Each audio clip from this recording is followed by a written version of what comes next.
Hi, welcome to a new tarot story.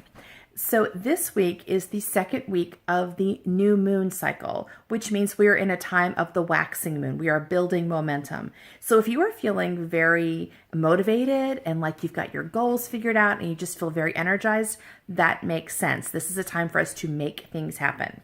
And our first card for this week, the Monday card, seems to connect to that idea. We have Death reversed. So people see the death card, they often think it means gloom and doom, that they're maybe going to die. But the truth is, the tarot can often be interpreted much more figuratively and symbolically, and that's how I look at it.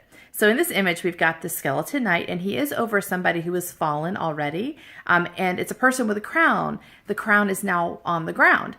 And this suggests a toppling of old structures, old authorities. So old things that, maybe gave you some structure, but are no longer necessary or maybe are even getting in your way. This is saying it's time for those things to be toppled so something new can happen.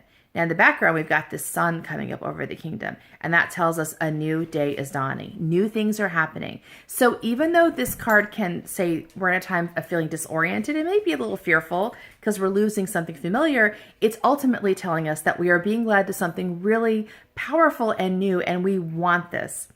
In the tarot, as in life, death is always connected to resurrection. It's always a new beginning.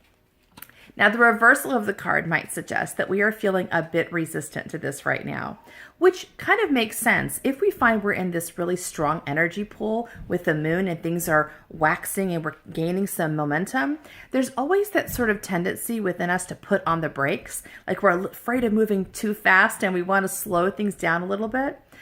So be aware that you may be having that resistance, but try to make choices to relax into it, to shift into it instead of fighting with it. Because ultimately, the death card shows up to tell us we have already begun this transition and it's not going to stop for us. All that we can accomplish by resisting is to cause our own suffering because we'll be one foot in the old world and one foot in the new world, and that's just not going to feel very good for us. Another thing is the death card is a major arcana card, which says this is about major life lessons. This is an opportunity for you to make friends with death and to learn how to be peaceful with death so that you can continue to develop this relationship with transition in your life. And if you can do this right now, it will set a pattern for you in the future, which will really benefit you. So this is really intense energy. So if you're feeling intense right now, it makes a lot of sense. See you tomorrow for our Tuesday card. Bye.